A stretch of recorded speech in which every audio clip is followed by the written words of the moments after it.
Please note that this content is for adults only. Viewer discretion advised.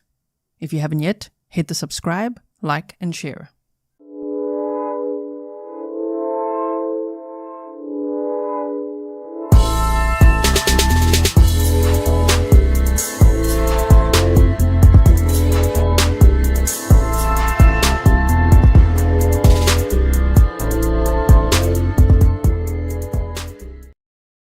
Hello everyone and welcome back to another live stream with me, Gisela K. This is Grizzly True Crime, and today we're going to be reading through this bail application, the people of the state of New York against Rex Heuermann.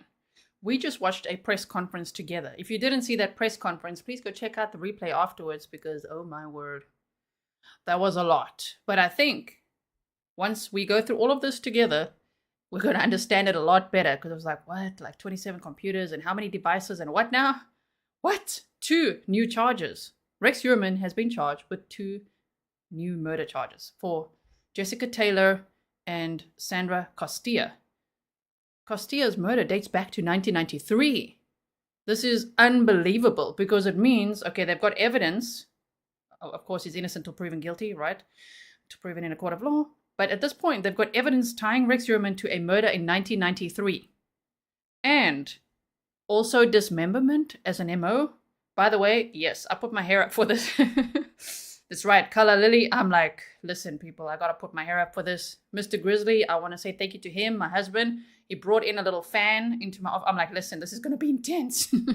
He's put in a fan in my room just to like keep me cool as I watch, as we go through this, because it's a lot. Now, once I dive into this now, I'm not gonna interrupt. We're gonna read it from start to finish. 37 pages, okay? Please like and share if you like this sort of thing.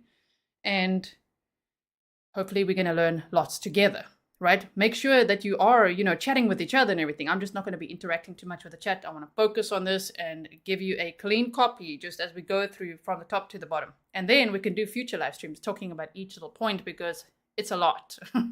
Rex Heuermann is much worse than we could have ever imagined, even though, serial killers, alleged serial killers, it's pretty bad already. But this is like, oh my word, it's so much worse. So I feel terrible for the families in one way. Of course, it's great that they have some answers now, but the answer is horrendous. For Jessica Taylor and Sandra Costilla's family, this is terrible. But I'm glad that their cases won't be unsolved anymore. I also think that this news will break this case wide open, meaning there's probably going to be many more other cases solved. All right, so are we ready, everyone? Here we go. I'm going to make it nice and big for you as well. Deep breaths. I think I'm in swimmer mode. I used to be a competitive swimmer. Yeah, you put your hair back and you're ready for this. Okay, so I've had a stretch and here we go. Down Under Veggie Garden Diary says, where can we read it online? You can go straight to my Patreon. I posted it there on my latest post, which is a public post. It's completely free. The document is attached to that. So easy place to find it. Mods, if you could share the link for Patreon in case someone doesn't know where to find it, that would be great. Okay, so here we go. The Supreme Court of Suffolk County, State of New York, the people of the state of New York against Rex Heuermann. Bail application indictment number 7163524. And obviously Rex Heuermann is the defendant, right? Now, before I dive into this, let me just say, if you've never heard me read the probable cause affidavit, if you don't know much about this case, it's all on the playlist, okay? So you could go check that out. If you want to know how did they catch Rex Heuermann? How did they know about him? That's all on the PCA. But let's read this new bail application. On July 14th of 2023, defendant Rex A. Heuermann was charged by a grand jury with the following 6 counts, which had been incorporated in Suffolk County Indictment Number 7188923. Murder in the first degree in violation of the New York State Penal Law Section 125271A, lots of numbers, a Class A1 felony for the death of Melissa Barthélemy on or about July 10th of 2009. Murder in the first degree in violation of the New York State Penal Law Section, numbers again, a Class A1 violent felony for the death of Megan Waterman on or about June 6th of 2010. Murder in the first degree in violation of New York State Penal Law Section, Class A felony for the death of Amber Costello on or about September 2nd of 2010. Murder in the second degree, that was for Melissa Barthélemy on or about July 10th of 2009. Murder in the second degree, it's just so many charges, it's unbelievable. Okay, second degree for for the death of Megan Waterman on or about June 6th of 2010, and also murder in the second degree for the death of Amber Costello on or about September 2nd of 2010. So remember, Amber Costello is different to today's charges for Sandra Costilla. All right.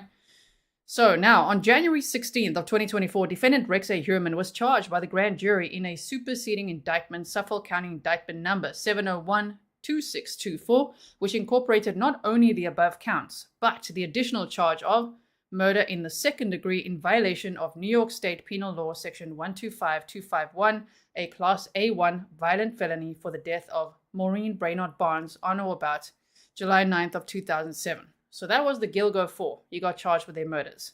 Today, defendant Rex A. Heuermann stands before this court, charged by the grand jury in another superseding indictment, which incorporates each and every one of the above accounts, as well as the additional charges of murder in the second degree in violation of the New York State Penal Law Section 125251, a Class A1 violent felony for the death of Jessica Taylor on or about or between July 21st to 26th of 2003, and murder in the second degree in violation of the New York State Penal Law Section, a Class A1 violent felony for the death of Sandra Costilla on or about and between November 19th of 1993. So that was the breaking news today. 2 new murder charges for Rex Heuermann, now charged with 6 murders. I anticipate there will sadly be many more. The people filed a written bail application at Rex A. Heuermann's initial arraignment, which occurred on July 14th of 2023, as well as at the defendant's arraignment on the initial superseding indictment, which occurred on January 16th of 2024. Those applications are annexed hereto as Exhibit A. On July 14th of 2023, the Honorable Richard Ambro ordered that defendant Rex A. Heuermann be remanded without bail. The matter was subsequently adjourned to August 1st of 2023 before the Honorable Timothy P. Mazzei on August 1st of 2023, and the ensuing appearances that have followed, this court has continued to remand the defendant without bail. Set forth below is the people's bail application in support of the new superseding indictment, which will expand on additional evidentiary developments in this investigation, now charging defendant Heuermann with the murders of 2 additional victims, Jessica Taylor and Sandra Costilla.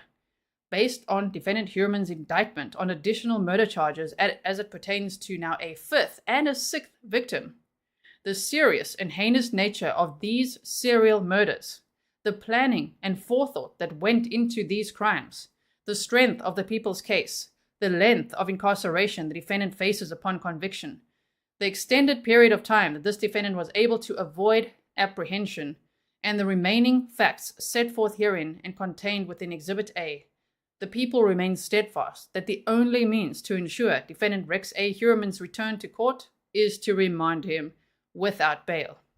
I agree.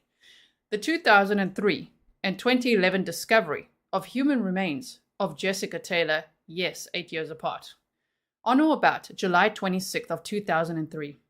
Trigger warning, okay? This is very upsetting information. On or about July 26th, 2003, an individual whose identity is known to law enforcement, hereinafter Witness 1, was walking his or her dog just west of Halsey Manor Road in Maniville, Suffolk County, New York. At that time, Witness 1 observed what appeared to be human remains, which prompted him or her to call 911. Upon arrival, members of the SCPD observed the remains of a female, later identified as Jessica Taylor. Ms. Taylor was found lying on her back, with her legs bent underneath her. Notably, the victim was decapitated, and both of Ms. Taylor's arms had been severed from her body below her elbows.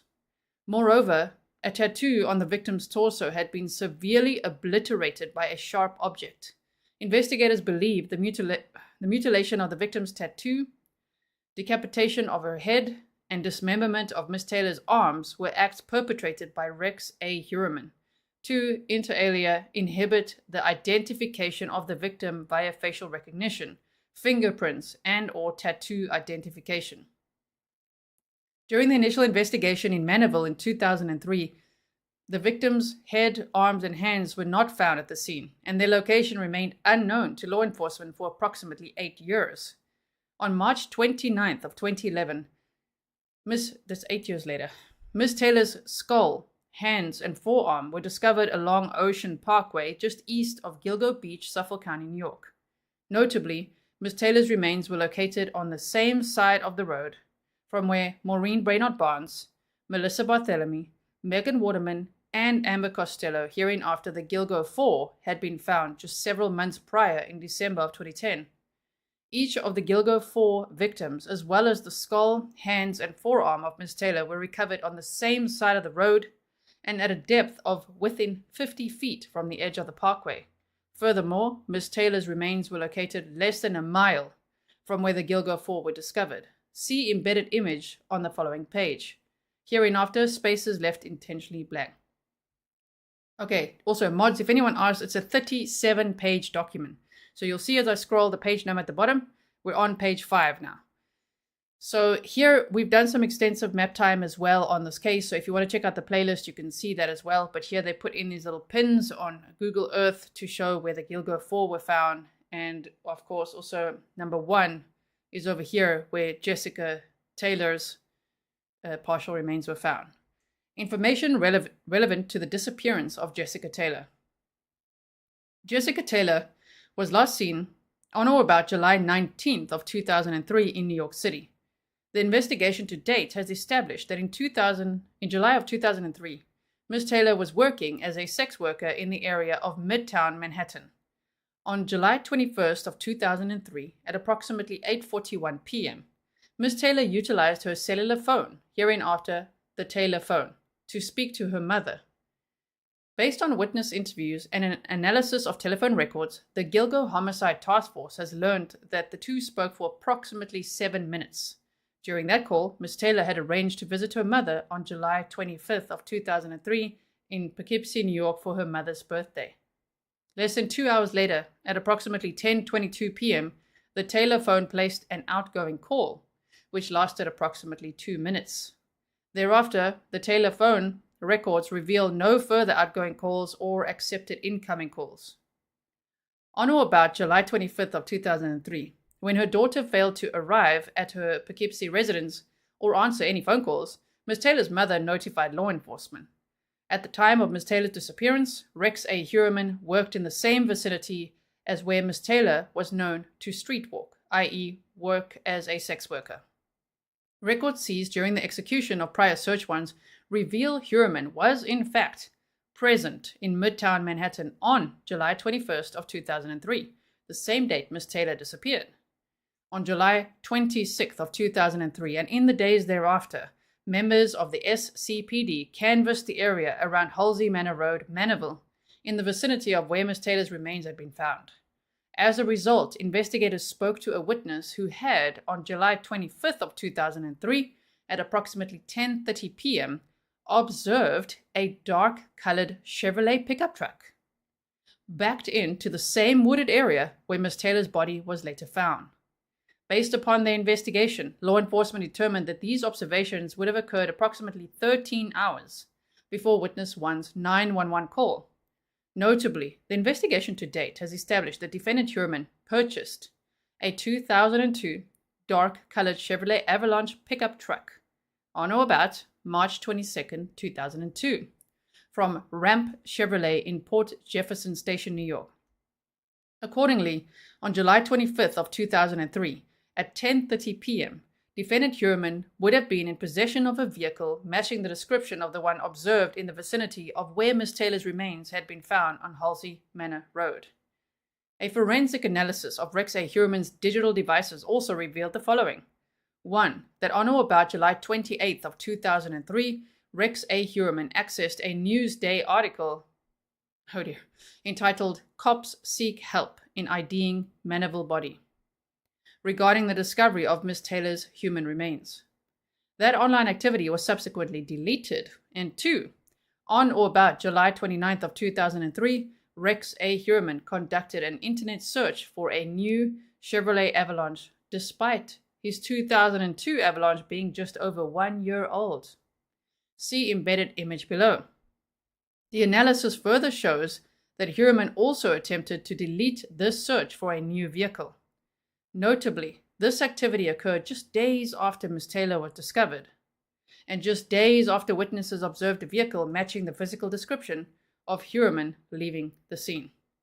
Welcome, everyone. I hope that you are following along. We're going to read this entire document from start to finish, and the entire document comes with a trigger warning, okay? I actually might as well put this over here just so that everybody knows, because it's really very upsetting content. Sure, Rex Heuermann. Okay, so here they show the 2003 Chevrolet Avalanche 1500 5-door crew cab, Arrival Blue. Arrival Blue is the color. They're showing accessed 7/29/2003 at 4 a.m. And then here it says deleted, which I think, is this for the, just want to see? Okay, wait. That's for the Avalanche. Okay, yes, we could see the car details. I'll pause it as well if you, or you could pause to read. I'm just having a look as well at everything here. Obviously, they put little boxes around it for us as well.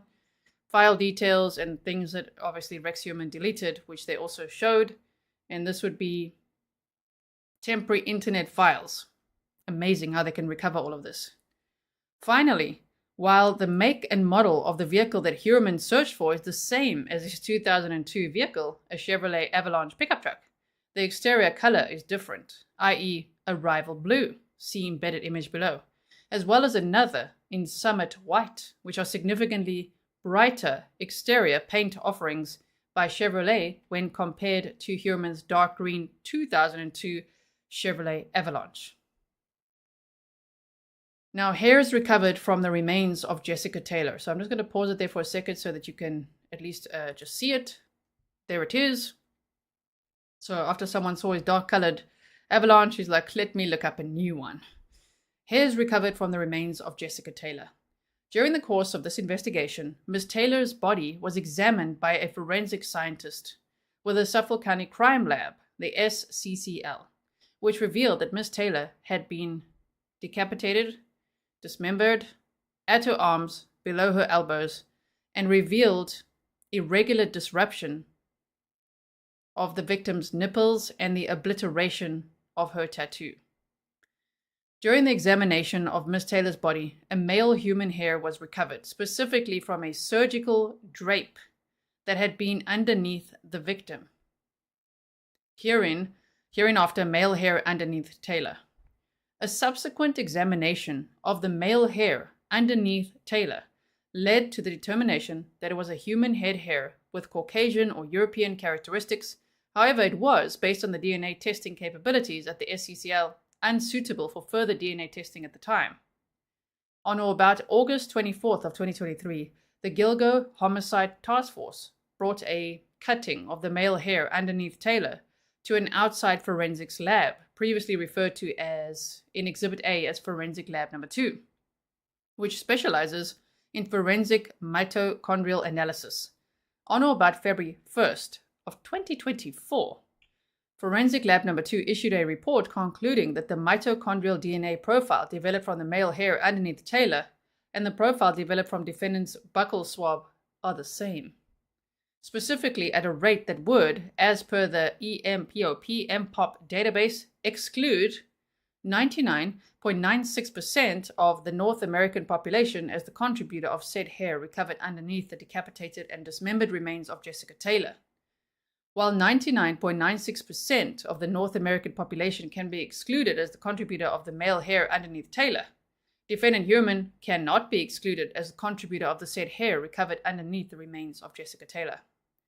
On or about March 8th of 2024, the Gilgo Homicide Task Force brought a cutting of the male hair underneath Taylor and a DNA extract of Rex A. Heuermann's buccal swab to an outside independent laboratory previously referred to as in Exhibit A as Forensic Lab Number 1, which applies DNA techniques and direct genome sequencing in difficult-to-solve forensic casework and the identification of human remains.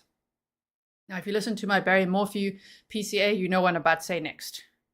Footnote time. Witnesses from the Suffolk County Medical Examiner's Office have determined that the irregular disruption of the victim's nipples did not occur naturally. And one possible cause of such disruption is the post-mortem mutilation of the victim's nipples. Okay. MPOP is a shorthand for the European DNA Profile Group, EDNAP, Mitochondrial DNA Population Database, which is a web-based collection of human mitochondrial sequence data from various populations worldwide. The North American database includes 12,386 sequences of North American forensic significance. Okay, so to continue from where we were, on or about April 29th of 2024, okay, this has been a long time investigation, Forensic Laboratory Number 1 issued a report indicating that it had developed a nuclear DNA profile for not only the male hair underneath Taylor, but also from Rex A. Heuermann's buccal swab.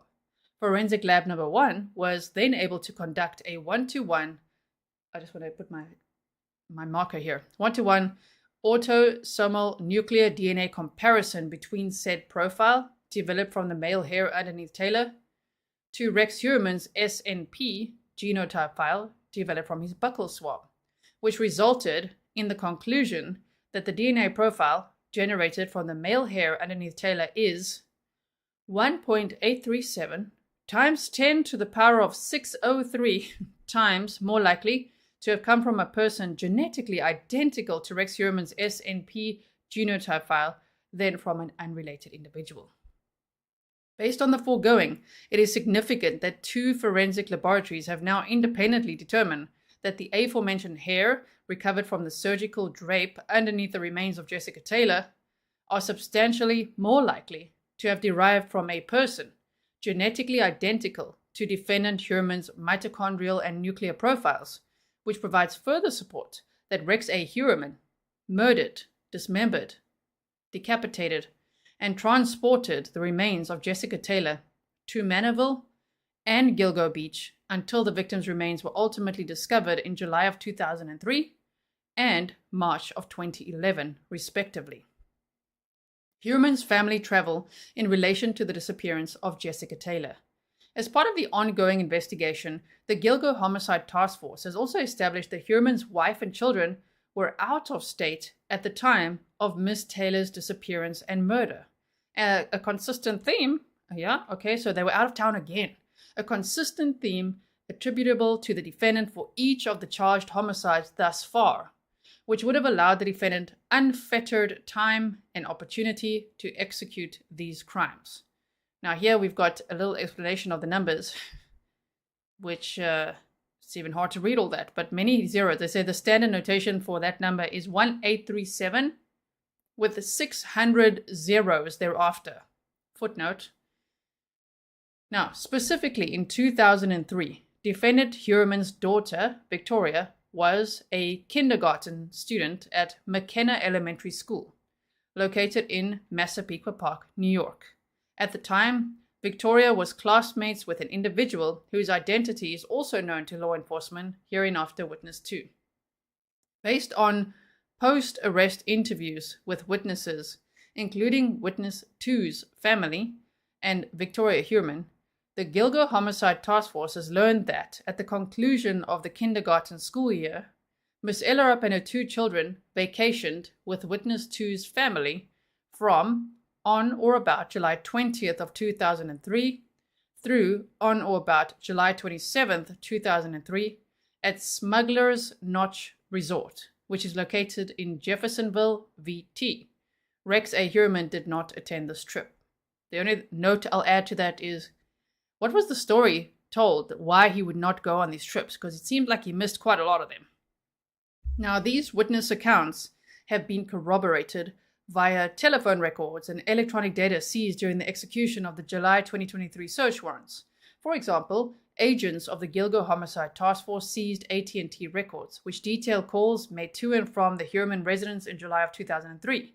See embedded excerpt on the following page. These records show that during the aforementioned family vacation, the landline telephone associated with the Heuermann residence, which was located at 105 First Avenue, Massapequa Park, New York, hereinafter Target residence, made several phone calls to a telephone number bearing an 802 area code. Further investigation has tied this phone number to Smuggler's Notch Resort, Thus, investigators believe that defendant Heuermann made these calls from target residence in Massapequa Park to his family staying in Jeffersonville, VT. Here is a picture, as they said they would show us, of the AT&T calls and things, right? So they've highlighted this for us. You could see there's the 802 number that they refer to as the Smuggler's Notch Resort. All right, so we're on page 13 out of 37. The Gilgo Homicide Task Force also seized phone records attributable to Heuermann's Manhattan business, RH Consultants and Associates. These records further corroborate Heuermann's stay in New York and the family's travel to Jeffersonville, VT, as Heuermann's work landline makes numerous calls during the same week of July 20th to the 27th of 2003 from Manhattan, New York to the Smuggler's Notch Resort. Okay, so here you can see account name RH Consultants and Associates, and here would be the calls with the 802 number to that resort. Okay. Finally, in July of 2023, the Gilgo Homicide Task Force seized a hard drive from the basement of target residence. An extraction and analysis of that hard drive revealed that it contained a Palm Pilot backup file, which appeared to contain defendant Heuermann's date book or calendar for relevant dates. The Gilgo Homicide Task Force subsequently hired a digital forensics expert who, by utilizing native Palm software, was able to convert the above data into a readable format. Excellent job. Date book for Heuermann. I mean, I'm going to look at all of this all over again later. I'm sure you are too. So you could just pause as well if you want to return to this to read. But here they're looking at, wow. They're highlighting Sunday where he writes 7/20/2003, 8 to 9 a.m. Wife in VT at Smugs. He's planned this all here. You can see I'm not going to read everyone out, but Sunday, Monday, Tuesday, Wednesday, Thursday, Friday, Saturday, Sunday, whole week. Wife in VT at Smugs. Thank you, Lady in Grey. So, based on the foregoing, the investigation to date has clearly established defendant Heuermann's wife and children were indeed located out of state during the time of Jessica Taylor's disappearance, which occurred on or about July 21st of 2003. Accordingly, the murders of all 4 charged victims and now the murder of Ms. Taylor occurred at times when the defendant Heuermann's wife and children were located out of state, which would have allowed defendant Heuermann unfettered time to execute his plans for Ms. Taylor, which included the decapitation, dismemberment, and transportation of her remains without any fear that his family would uncover or learn of his involvement in these crimes. The 1993 discovery of the human remains of Sandra Costilla. On or about November 20th of 1993, 2 individuals, while hunting in a wooded area of Southampton, in the vicinity of 50 Old Fish Cove Road, North Sea, Suffolk County, New York, discovered the remains of Sandra Costilla, date of birth 8/25/1965. The victim, who had been 28 years old at the time, was lying on her back, with her arms outstretched over her head, with her uncovered legs spread apart. The victim's shirt had been pulled up over her torso and head, exposing the victim's breasts. The victim had numerous sharp force injuries to, inter alia, her face, torso, breasts, left thigh, and vaginal area. Ms. Costilla was a native of Trinidad and Tobago, but had been living in New York prior to her disappearance and murder. Hairs recovered from the remains of Sandra Costilla. During the course of the 1993 investigation, Ms. Costilla's body was examined by a forensic scientist with a SCCL, which led to the recovery of, inter alia, 3 hairs from the victim's remains, 1 from the victim's right arm, hereinafter female hair on Costilla, 1 from a tape lift of the striped shirt above the victim's head, hereinafter male hair on Costilla, as well as 1 from a tape lift of the white shirt above the victim's head, hereinafter unidentified female hair on Costilla, collectively hairs on Costilla. In 2014, well before the identification of Rex A. Heuermann as a suspect, in Miss Costilla's murder. The hairs on Costilla were sent to forensic lab number 2, which was able to develop unique mitochondrial DNA profiles for each of the hairs on Costilla. On or about August 1st of 2014, forensic lab number 2 received an extract of John Bitroff's buccal swab. Forensic lab number 2 was then able to develop a mitochondrial DNA profile from John Bitroff's buccal swab and subsequently compared it to the mitochondrial DNA profiles that had been previously generated for each of the hairs on Costilla. At the conclusion of its analysis, forensic lab number 2 was able to exclude John Bitroff and his maternal relatives as contributors of the hairs on Costilla. Okay. Recently, the Gilgo Homicide Task Force requested forensic lab number 2 undergo forensic testing, specifically comparing mitochondrial DNA profiles for each of the hairs on Costilla, which had been developed back in 2014 prior to Heuermann emerging as a suspect in Miss Costilla's murder, to known samples provided by the Gilgo Homicide Task Force. On or about February 29th of 2024, forensic lab number 2 issued a report concluding that the mitochondrial DNA profile developed by the male hair on Costilla and the profile developed from the defendant's buccal swab are the same, specifically at a rate that would, as per the MPOP database, exclude 99.96% of the North American population as the contributor of the aforementioned hair recovered on the mutilated remains of Sandra Costilla. Based on the foregoing, while 99.96 voice is going, hold on. Based on the foregoing, while 99.96% of the North American population can be excluded as the contributor of the male hair on Costilla, defendant Heuermann cannot be excluded as the contributor of the male hair on Costilla. Prior to Miss Costilla's disappearance and murder, defendant Heuermann had been living with a female individual whose identity is known to law enforcement, hereinafter Witness 3. During the course of this investigation, the Gilgo Homicide Task Force was able to secure a buccal swab from Witness 3, which was secured via her consent. Now, I think that was his first wife, if I'm not mistaken. Okay. Not sure, but I think so. Based on the timing, he was married to his first wife from 1990 to 1993. On or about March 29th of 2024, the Gilgo Homicide Task Force brought a DNA extract of Witness 3's buccal swab to forensic lab number 2 for further analysis. On or about May 8th of 2024, forensic lab number 2 issued a report concluding that the mitochondrial DNA profile developed from Witness 3's buccal swab and the profile developed from the female hair on Costilla share a common base at all compared positions, specifically at a rate that would, as per the MPOP database, exclude 98.98% of the North American population as the contributor of said hair recovered on the mutilated remains of Sandra Costilla.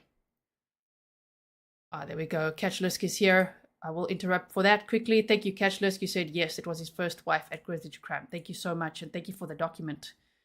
So,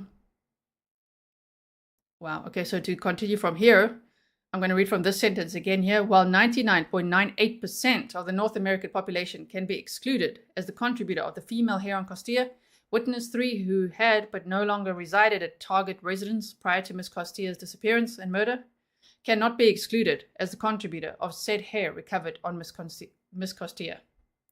On or about March 8th of 2024, the Gilgo Homicide Task Force brought a cutting of the hairs on Costilla, as well as DNA extract of Witness 3's buccal swab to forensic lab number 1 for further independent analysis.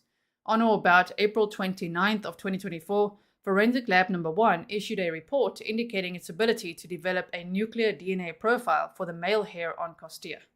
Forensic lab number 1 was then able to conduct a 1-to-1 autosomal nuclear DNA comparison between the said profile developed from the male hair on Costilla to Rex A. Heuermann's SNP genotype file developed from his buccal swab, which resulted in the conclusion that the DNA profile generated from the male hair on Costilla, which was recovered from Miss Costilla's mutilated remains, is 4.347 times 10 to the power of 332 times more likely to have come from a person genetically identical to Rex Heuermann's SNP genotype file than from an unrelated individual.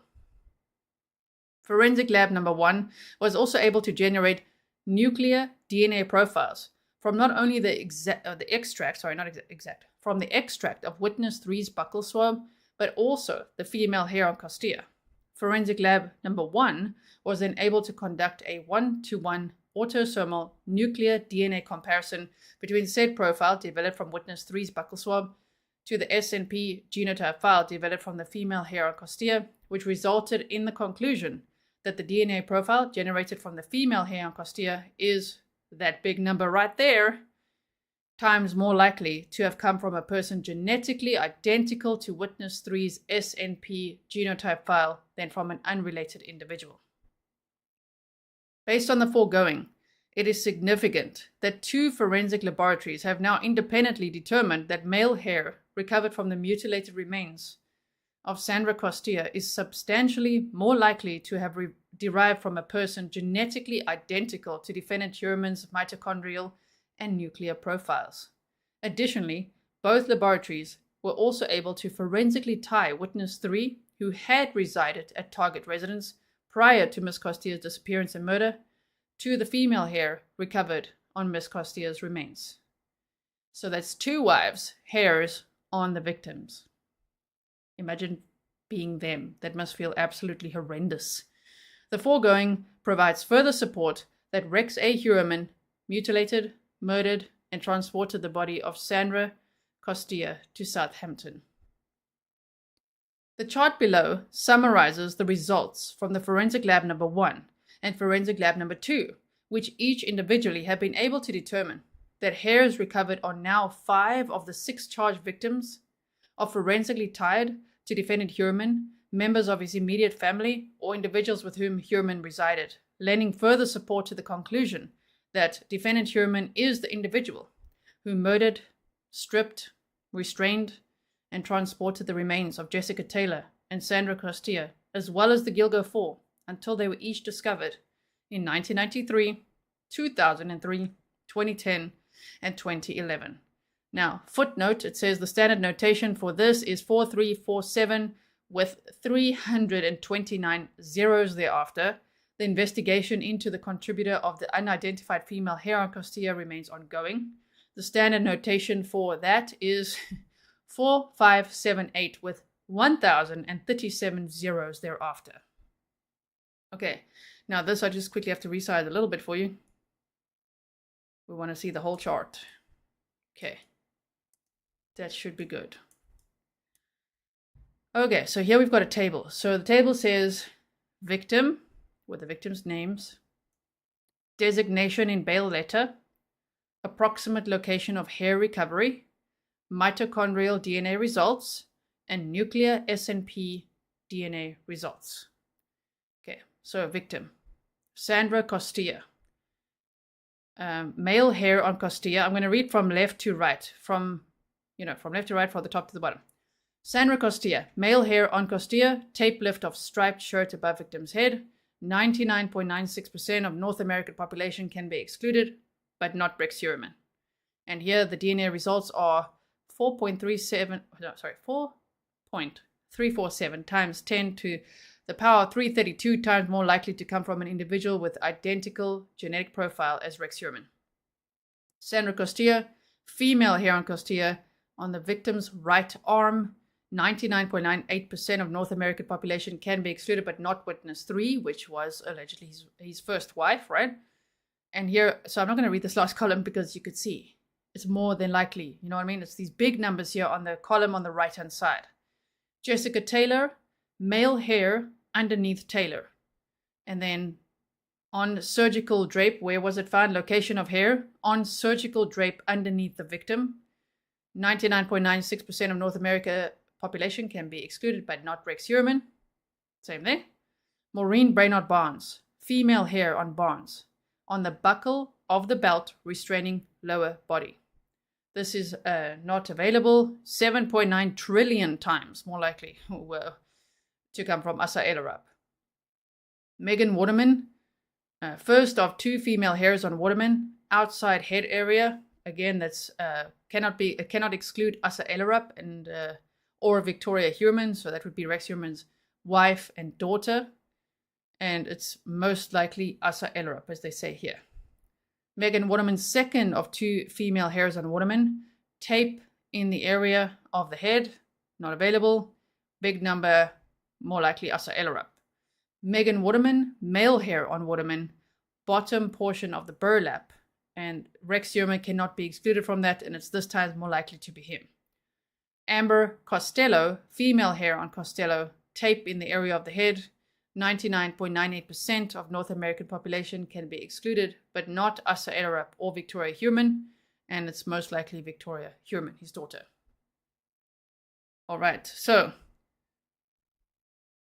Heuermann's unfettered access to target residence during the disappearance and murder of Sandra Costilla. We're on page 20 out of 37. Okay, so as noted supra, based on post-arrest interviews with witnesses, the Gilgo Homicide Task Force has learned that witness 3 and defendant Heuermann began living together at target residence in 1991. They got married in 1990. In September of 1993, approximately 2 months before Miss Costilla's disappearance and murder, witness 3 moved out of target residence. Prior to witness 3 leaving target residence, Heuermann's mother had moved out of target residence. Based on the foregoing, neither Heuermann's mother or witness 3 were living at target residence during the time of Sandra Costilla's murder. Accordingly, the murders of all 4 charged victims, and now the murders of Miss Taylor and Miss Costilla, occurred at times when defendant Heuermann would have had unfettered time to execute his plans for each victim, without any fear that his family or others residing at the target residence would uncover or learn of his involvement in these crimes. Newly discovered digital evidence. As detailed in Exhibit A, following Heuermann's arrest, numerous search warrants were executed at target residence, which culminated in, inter alia, the seizure of over 350 electronic devices. We thought it was quite something when they said more than 300 guns, right? Oh, also over 350 electronic devices. In the months subsequent to Heuermann's arrest, the Gilgo Homicide Task Force has attempted to extract and analyze data from each of these devices. An analysis of these devices has revealed Heuermann's significant collection of violent, bondage, and torture, PORN. I've already said very bad YouTube words, but okay. Currently dating back to 1994. I'm just going to say porn. Sorry, YouTube. We're reading a pretty bad document here. Let's just read it as it is. The pornographic images accessed by Heuermann include, but are not limited to, again, trigger warning, if you're only joining now. We're reading a very bad document here. Okay.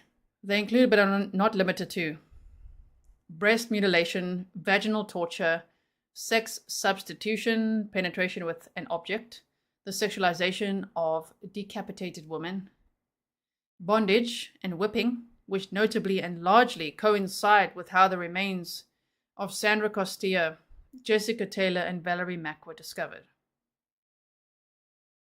Moreover, during the analysis of a hard drive recovered from the basement of Heuermann's residence, the Gilgo Homicide Task Force recently discovered a Microsoft Word document entitled HK 2002-04. The document was discovered in unallocated space. Allocated space refers to stored data that a computer is using. Files are that viewable and able to be opened by a user. On the other hand, unallocated space refers to available or unstructured data, which is not readily viewable and able to be opened by a user. Unallocated space frequently contains room for new data or old data that has been deleted, sent to the recycle bin, overwritten, etc. For example, when a user deletes data, many users believe the file has been purged forever. However, deleting a file only tells the computer that the space previously occupied by that file is now available. The deleted data will remain in an unallocated space until another file is written over it. Data contained within unallocated space can be retrieved via a computer forensic extraction method called file carving. A forensic analysis of HK 2002-04 document reveals that it was not only a locally created draft, i.e. not downloaded from the internet, but also recovered from a hard drive that indicates it was utilized by Heuermann himself. While the original document appears to have been created in 2000, based on its original title, HK 2000-03, this iteration of the Word document titled HK 2002-04 appears to have been created and modified between 2001 and 2002. Based on the foregoing and the facts set forth infra, the task force members believe 2000 or 2002 to be a reference to calendar years. The task force members also believe, based on the foregoing and the facts set forth infra, the Microsoft Word document to be a planning document, utilized by Heuermann to methodically blueprint and plan out his kills. Hereinafter referred to as HK planning document, attached hereto as Exhibit B. The HK planning document begins with a 4-category section with the underlined heading of Problems, Supplies, DS, and TRG. See embedded excerpt from the following page 6. Wow, so problems. Let's look at the problems that he listed. Problems are DNA, tire marks, blood stains, fingerprints, MO, plastic bag or cat litter. Okay. Witness, trace source of supplies, foot or shoe prints, photos, question mark, misleaders, question mark, police stop, truck stuck, fingerprints in gloves. Oh, okay. He wrote plastic, but I guess plastic bags matched to box, hair and fiber. Yeah, those are the problems that he listed. Now supplies, oh dear. This is like the Walmart list, you know. Booties, lye or acid, police scanner, rope, cord, saw, cutting tools, hair nets, photo film, burn can, foam drain cleaner, body wash or wipes, tarps, drop cloths, medical gloves, bags, tape, large electric clips, ratchet cargo strap. Now DS, they said they think it refers to, here they said at the bottom, it refers to the acronym for, it should be deposition site, but okay, dump site. Right, so DS, 1 Miller Road, DS2, lots of question marks there, dumpster site, next time recon dumpster locations. And then TRO says T1, which I'm assuming, as they said in the press conference, target 1, Megan, question mark. Small is good. T, unknown, or UNK, black. Okay. I just want to see one comment here. Kidnap tape. Where does it say kidnap tape again? Somewhere there. Maybe duct tape, yeah. Okay, so based on the Gilgo Homicide Task Force training and experience, the members believe problems to be a guide on issues to avoid apprehension. Supplies to be a reference to what supplies are needed to carry out the serial murders, to avoid apprehension, and to avoid leaving behind DNA evidence. The DS heading appears to be an acronym for deposition site. They're calling it dump site, which is corroborated by inter alia the discoveries of Valerie Mack and Jessica Taylor. So we can only speculate that soon they'll charge him with Valerie Mack's murder. That's speculation, but I won't be shocked. The discoveries of Valerie Mack and Jessica Taylor at 2 separate dump sites, i.e. the vicinity of Mill Road and Ocean Parkway. under that same heading is a note regarding dumpster sites, which the task force members believe is a reference to how Heuermann disposed of physical evidence in the manner described infra. See dispose of the following section below. Let's first read the footnote up here. 6, it says no alterations other than the addition of call-out boxes where applicable have been made to excerpts of the HK planning document. The document is portrayed in the same manner that it was recovered from an unallocated space with no changes in formatting or spelling. So to continue from where we were here, TRG appears to be a reference to target or victim. See embedded image below. It's important to note that the known victims thus far are all petite women, which is consistent with the small is good entry in the document, lending further support to the aforementioned conclusion that TRG refers to victims or targets.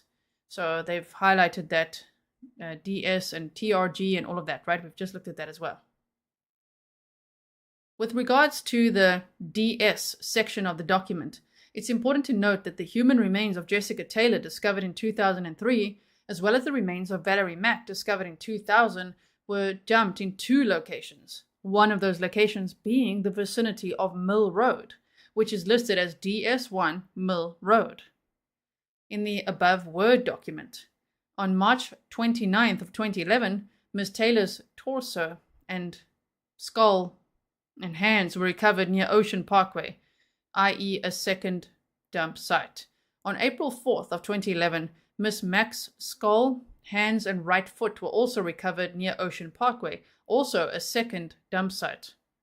The recent discovery of this document prompted the April 2024, and now we know. The recent discovery of this document prompted the April 2024 cadaver search of the Manaville area, which did not yield the recovery of additional sets of human remains, thereby reinforcing the task force members' belief that the HK planning document refers to Heuermann's preparations for either Jessica Taylor and or Valerie Mack. So it's like a process of elimination, just they had to go check, of course. The HK planning document on Heuermann's computer then delves into a 3-category section with headings pre-prep, prep, and post-event. My goodness, see embedded excerpt below. Pre-prep. Vehicle inspection, engage T1. Recon DS1. So remember, engage T1 would be engage target 1. Recon DS1 would be recon dump site 1. Locate DS2. Oh my word, this evidence is quite damning.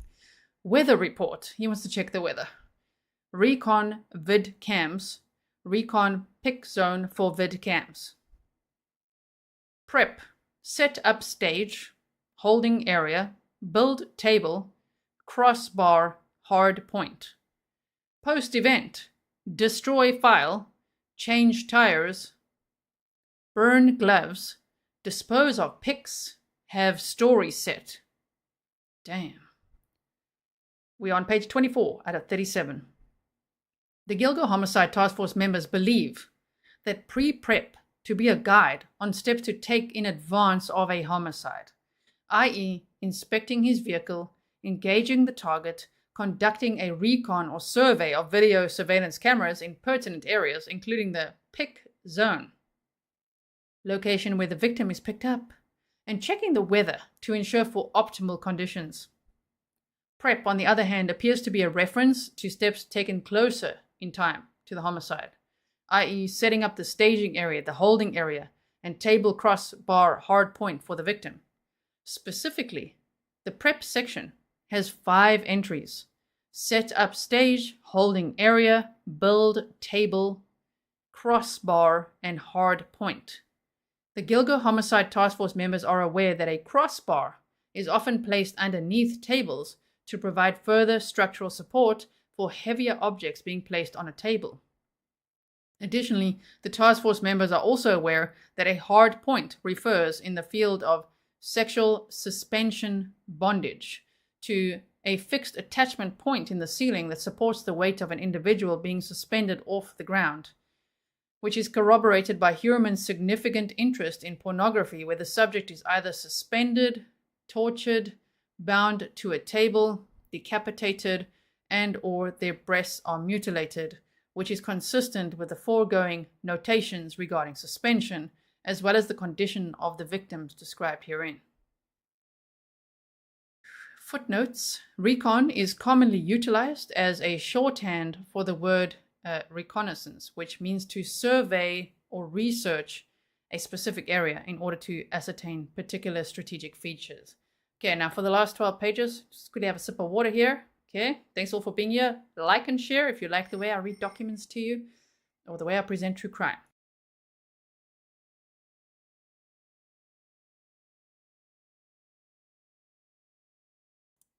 Okay. Sure. That sounds horrendous. Additionally, post-event appears to reference a checklist of tasks following the event or homicide to avoid apprehension, i.e., destroy, file, change tires, burn gloves, dispose of pics taken of the victim, and have story set. Example, alibi, story for family upon their return, or law enforcement, should an inquiry be made. The HK planning document continues to further expound on preparatory measures such as specific recon steps taken. See recon reports and takedown or pickup sections embedded below. Packaging a body for transport. See body prep section embedded below. And steps to inhibit victim identification and avoid leaving behind DNA evidence. See body prep and dispose of the following sections embedded below. Okay then, recon reports. 1. Vidcams on, that's the Long Island Expressway, right? LIE. On LIE Route 112 to Route 110 equals 33 old. 2. Vidcams on SS Parkway Route 231 to exit 30 equals 10 old. And number 3, T1 info, target 1, cell number, beep or voicemail, and there's another number there, old. Takedown or pickup. Hunt too long, seen in area too long. Remember, don't charge gas. Recon for vidcams in pickup area next time.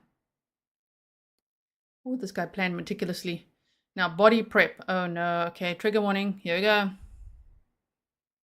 Wash body inside and all cavities. Remove trace evidence, fingerprints, hair. Remove trace DNA. Remove ID marks, tattoos, marks. One of the murders he was charged with today, he mutilated her tattoo, which said Remy's Angel, Jessica Taylor. Okay. So, remove ID marks, tattoos or marks. Remove marks from torture. Remove head and hands. Package for transport. Dispose of the following: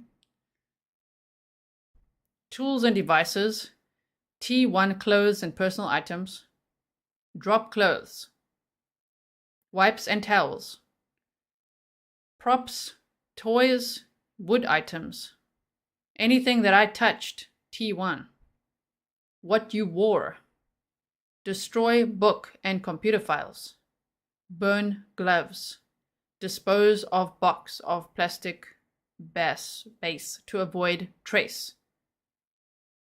I don't know why it writes plastic twice, plastic, right? Is it plastic or platic? I don't know. It says platic base or PLATICBAS, right? To avoid trace. The body prep section above includes a note to remove head and hands, which clearly relates to the condition of Jessica Taylor's and Valerie Mack's remains, as both victims were decapitated and dismembered at their arms below the elbows. Additionally, each of these victims' remains, as well as the remains of the Gilgo Four, were indeed packaged for transport, as this section indicates to do, further increasing the significance of this document's presence on Heuermann's laptop computer. Finally, this section also includes a note to remove ID marks, tattoos, As noted supra, the examination of Miss Taylor's body in July of 2003 indicated numerous sharp linear injuries to the victim's skin, specifically around where Miss Taylor's tattoo had been located, which investigators believe was intended to inhibit the identification of Miss Taylor's tattoo and therefore Miss Taylor, in a manner consistent with the HK planning document. This is bad. Oh my goodness. Yes, and his spelling is terrible. Furthermore, the dispose of the following section lists destroy computer files as a checklist item. The presence of this HK planning document in unallocated space demonstrates Heuermann's efforts to destroy or delete computer files in a manner that is consistent with this notation. As set forth in Exhibit A, a consistent theme of Heuermann's computer activity is the use of forensic wiping software, inter alia, in a manner that is consistent with this notation in the HK planning document. In the Things to Remember section, there are notes indicating steps to take next time. Considering a hit to the face or neck next time, or using heavier rope for the neck, as the light rope broke under stress of being tightened. See embedded image below. Heuermann further opines on the importance of sleep to not only avoid problems, but also to increase what Heuermann refers to as playtime. Things to remember. Listen, this guy better not ruin bullet points for us, okay? He's making bullet points. Oh my word. Things to remember. Sound travels, i.e. bird outside. Control the amount of air in and out to control the noise made. Get sleep before hunt. Too tired creates problems. Hit harder. Too many hit to take down. Consider a hit to the face or neck next time for takedown. More sleep and noise control equals more playtime. Okay, use push pins to hang drop clothes from ceiling, not tape. Use heavy rope for neck tight. No, for neck light rope. Hold on. Use heavy rope for neck. Light rope broke under stress of being tightened. As set forth above and embedded here below, the Gilgo Homicide Task Force members believe these references to next time indicate Heuermann's prior experiences and what changes to implement moving forward. Take down or pick up, hunt too long, seen in area too long, and here they show next time. We just read these and they're just showing us that, look, he says next time. Moreover, the references in the Things to Remember section to utilize push pins to hang drop clothes from the ceiling and not tape, as well as manifested concerns regarding sound travel, indicate the referenced incidents would have occurred indoors and likely inside of the target residence. That is a huge answer we're getting right there. Nobody knew until now, where did these crimes occur? Likely inside of target residence, which is a controlled environment that Heuermann would not only be familiar with, but also an area where Heuermann would have access to said tools and supplies.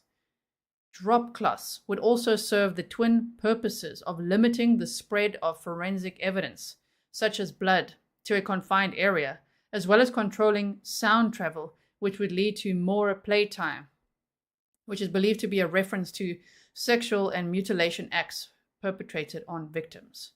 Additionally, with Heuermann's family vacationing out of state, the defendant would have had unfettered time and exclusive access to the target residence, allowing the defendant Heuermann ample opportunity to execute and clean up after these crimes. Finally, the HK planning document on Heuermann's laptop computer includes a notes section. See embedded image below. Notes. Spur of the moment, cover, Stockholm Syndrome. The more you do, the more clues you give. Look at the painting. What, why, who. Organized, or originized. I think he's writing organized versus disorganized, but he's like originalized. Okay. Slight moment of snark there for Rex Heuermann. Organized versus disorganized. Page 162. Sex substitution, page 163. Page 175. Mutilation, I think he means mutilation, equals disoriginated. We're allowed to laugh at his spelling. What? Look how this guy spells. Shame. My word, look at this word. Disoriginated. Okay. The investigation to date has established the source of these notes, i.e., and how dare he, the Mindhunter paperback book authored by John Douglas, specifically the first edition published in 1996 concerning the criminal profiling of serial killers. For example, the notes section of the HK planning document includes the following notation. Page 162, sex substitution, page 163. Page 162 of said book does indeed reference sex substitution, i.e. penetration with an object, as Douglas describes the rather horrible sexual mutilation and masturbation over the victim's body, but no intercourse. The penetration with the umbrella and pen were acts of sexual substitution. On page 163, Douglas opines that the perpetrator of such a crime, i.e. sex substitution, would be a disorganized killer who would be compulsive and perhaps living with his parents. Accordingly, this notation contained in the HK planning document is consistent with the aforementioned book in a page number and subject matter. Yeah, that's very specific. Okay, so now the footnote here, number 8, says John Douglas is a retired special agent and profiler from the FBI who spent over 25 years in the FBI's Behavioral Analysis Unit. During his time with the FBI, Douglas interviewed over a dozen serial killers and other violent sexual offenders, which led to numerous publications, including the Mindhunter book. Now, they say the notes section of the HK planning document also includes the following notation. Page 175, mutilation or mutilation equals disorganized. Okay, so mutilation equals disorganized. In page 175 of the first edition Mindhunter book, Douglas describes a woman's screams and shortly thereafter how the woman's throat had been cut and her naked body mutilated. Douglas further asserts on page 175 of said book that mutilation is a sign of disorganized personality type. Accordingly, this notation contained in the HK planning document is again consistent with the aforementioned book in page number and subject matter. The notes section of the HK planning document also contains the following notation. Look at the painting. What? Why? Who? It sounds like freaking Hannibal here. My word. On page 19 of said book, Douglas notes that while he was still... Don't make me laugh. I just glanced at the comments and someone said, love you and your snark. Don't make me laugh at Rex's spelling. Disorganized it. Okay. On page 19 of said book, Douglas notes that while he was still at the FBI, he always advised his agents, if you want to understand the artist, the perpetrator, you have to look at the painting, the victim. We've looked at many paintings over the years and talked extensively to the most accomplished artists, in air quotes there. They put it in quotes, right? Accordingly, the note above contained in Heuermann's laptop computer to look at the painting yet again points to the aforementioned book as the source of Heuermann's commentary. Finally, other notations contained in the HK planning document, i.e. spur of the moment, cover, Stockholm Syndrome, the more you do, the more clues you give, are also each contained in the said book, all pointing to it as the source of Heuermann's notations. 9. Footnote. Stockholm Syndrome is a psychological condition that explains why victims or hostages can sometimes develop a psychological bond or empathy for their captor or abuser. Alright, so we are on page 31 out of 37. They're going to show us the book. It's a good book. Don't you let Rex Heuermann ruin this. He's not taking bullet points from us or the book. This guy, oh my word. What a planner. Okay, the foregoing is corroborated in part by Heuermann's possession of other serial killer books authored by John Douglas. He was a John Douglas fanboy. During the initial search warrant execution in July of 2023, at target residence, the task force observed that Heuermann possessed in his home office the book entitled The Cases That Haunt Us, see embedded image below, which outlines the facts, evidence, and victimology of several notable serial murder cases.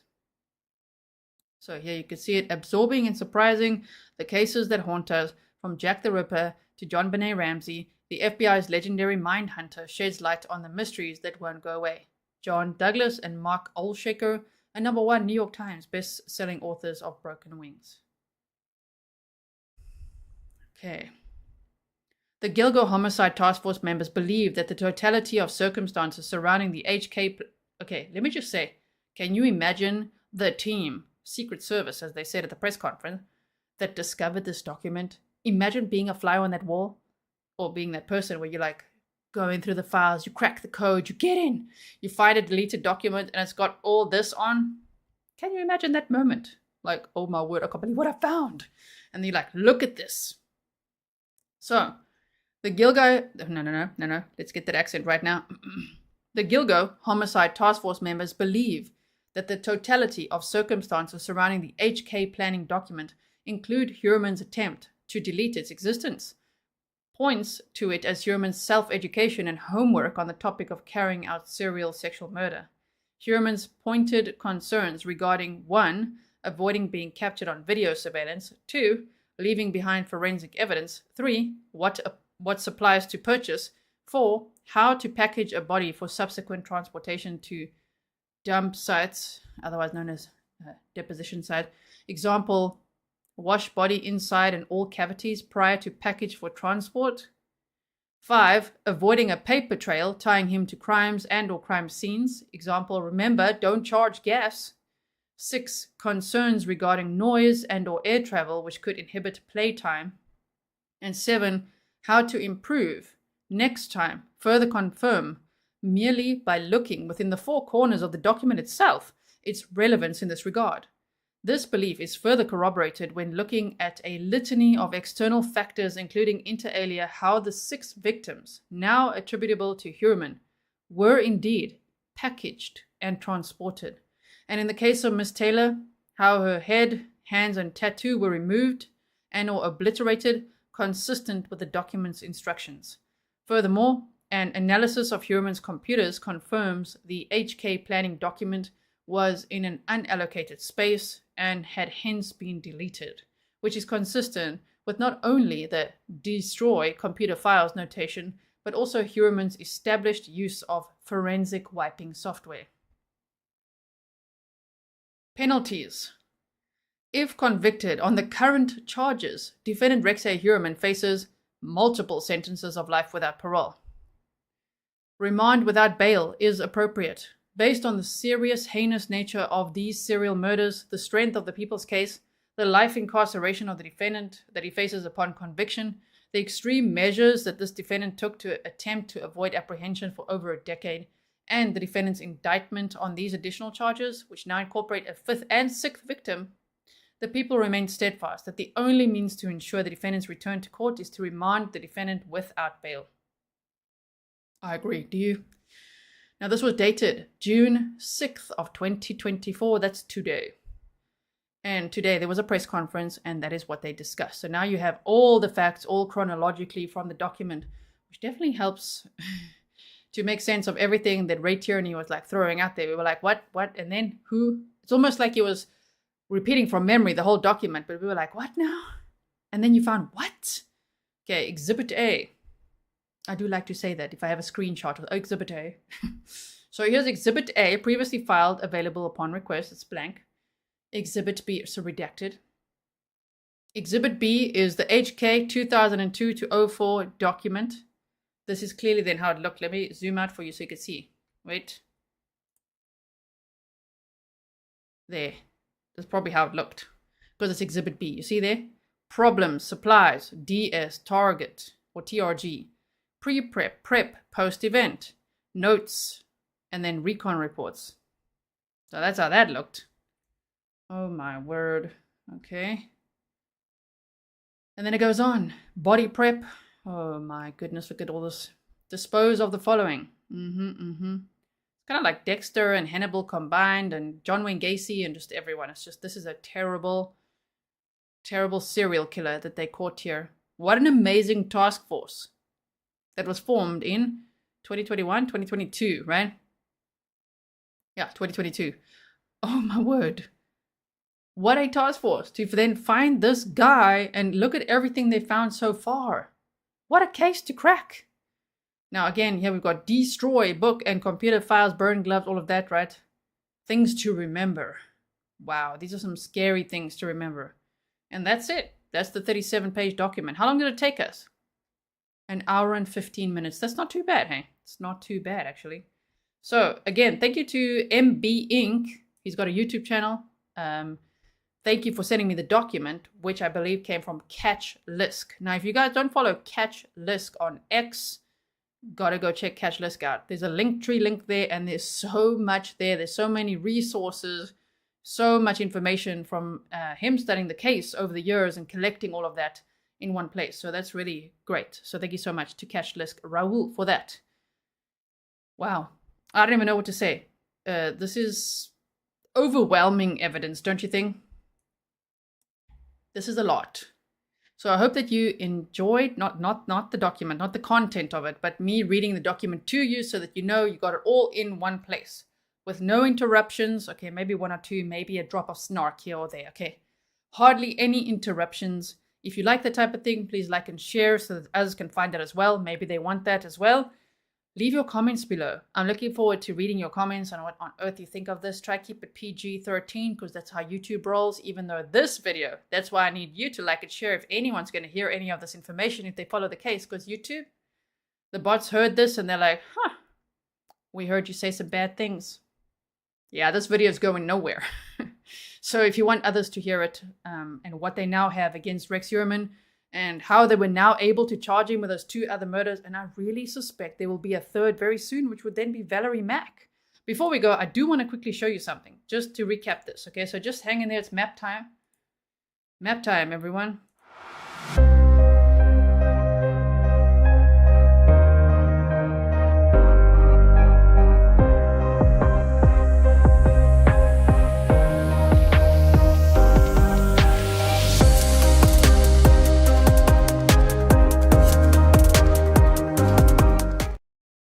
Okay, and we are back, and where's the map? Let's bring it. So I just want to show you this quickly because it might also just help to see it again. We looked at some of this yesterday. Okay, just move myself down again. Like that. Okay, so you can see, wow, pretty much everything is happening in this area here for now. I do think that, as they said, they've expanded their search to other areas, including Las Vegas, South Carolina. So they first said statewide, then they said nationwide. I'm sure there's a lot that they're still going to be looking into. And it's very, very sad that there could be many victims that lost their lives to this monster. There's nothing else to call it, this ogre. There we go. But I might maybe have a different opinion. I think that no answers are sometimes worse. Although in this case, I don't know what's worse because what the answers are, it's just so horrendous. It's so difficult to imagine. But for now, these cases are all around this area. By the way, here's Catch LISK. Okay, if you want to see map time with all the points ever, okay, you got to check out Catch LISK's map. It's linked on his X bio. So I will link his X page as well in my description box afterwards if it's not there already. Now, if we look here, what I just quickly want to show you again, which we did go over yesterday, but maybe some of you missed it. So if you look, Long Island, New York, right? That's where we are. And let's just quickly find his house there. Target. This is the Target residence, the house. 105 First Avenue, Massapequa Park, right? And as Joe Giacalone, a retired sergeant from the NYPD, said, they should really search this area too, right? That'll be interesting, like anything else around there. But we've looked here. Here's where the Gilgo Four were found. Amber Costello, Maureen Brainerd Barnes, Megan Waterman, and Melissa Bartholomew, right? So he's been charged with those murders. Now, there's still other cases that need to be solved, and I'm sure that's what they're working on. But there's the Asian Doe, Peaches, Baby Doe, and Karen Vergata. But today, the 2 murders they charged him with was the murder of Jessica Taylor. You could see her partial remains were found here, right? Remember, there's her torso found in this Maniville area. Wait, there. Wait, I've got to move it across for you. There. Okay. So around this area, it's a little bit too zoomed out now. I want to show you the whole thing there. this is Manorville, right?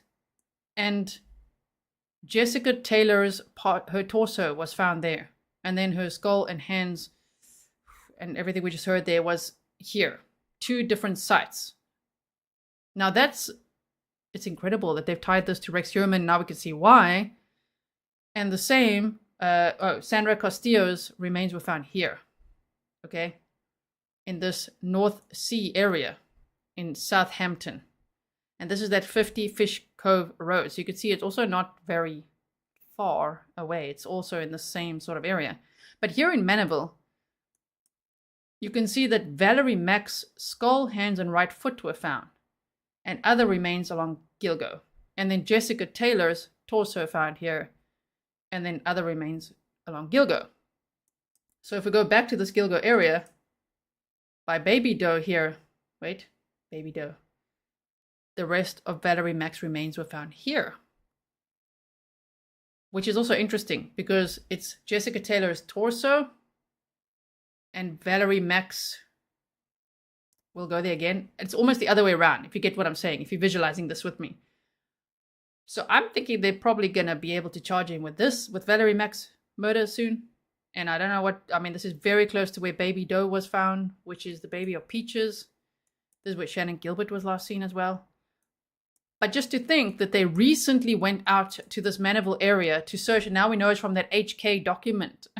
It's from this bullet-pointed planning document, the dump site 1, which is a deposition site 1 and 2, and all this planning he did. Oh my goodness. To go out here and search just to see if they could find anything else. And then after that, they went this way, a little bit more eastward to this North Sea area. Well, that got very interesting, and it was like, wow, is this related to John Bitrolf? Or what is going on here? And now they actually charge him with the murders of Sandra Costilla and Jessica Taylor. So I don't know if you agree with me, but to me it seems like it would be a matter of time before charging him with Valerie Mack's murder. So like Jessica Taylor's torso is found here, right? And then on Gilgo would be her hands and her skull. That's why I'm trying to word it. I don't know how to say it, but it's the other way around for Valerie Mack, like skull, hands, and right foot here, and other remains on Gilgo. Whew, it's so scary. This guy is absolutely terrifying. What a terrifying serial killers already are. But this is so scary. I don't even know what to say. So yeah, if you've never seen the map time we've done, he worked at this RH Consulting and Associates, his own company in Manhattan, New York. And if we look at this map, you could see it's pretty easy for him to drive around from his house, which is there, and even drive eastward like this, and then come back down to, you know, you could just, this whole area is so easily accessible to him, especially to go to that Ocean Parkway and place all the body parts on the same side of the road, all of that. Wow. Oh my goodness. Curious Charlie said HK document equals Heuermann kill document probably. Java Junkie said this is otherworldly. Yeah, it is. It really is. It's like it really sounds like a movie. You know, like a fictional character, but it isn't. It's real life. It really happened, and I'm so glad that they actually were able to apprehend this guy, to arrest him and be able to charge him with these murders, and who knows what else will still come from this. So thank you so much for being here with me. Thank you, mods. I really appreciate it. There was 2 live streams in a row. If you guys missed the press conference, go check that out as well, because I'm going to check it out as well one more time. Just to hear, now that we've gone through the whole document together, let's go hear if Ray Tierney, the district attorney, said anything additional, if there's any more we can understand from it, and then leave your comments over there as well. All right, everyone. Thank you so much. I'll keep you posted. Let there be justice for many victims. Let there be answers in many cold cases. But still, it's very sad. So please remember, keep in mind the victims' families and friends. This must be horrifying and distressing and so sad. So just remember, be kind and think of them. I hope that they feel safe to listen in here with us or chat with us. All right, everyone. I'll see you again very soon. Stay safe.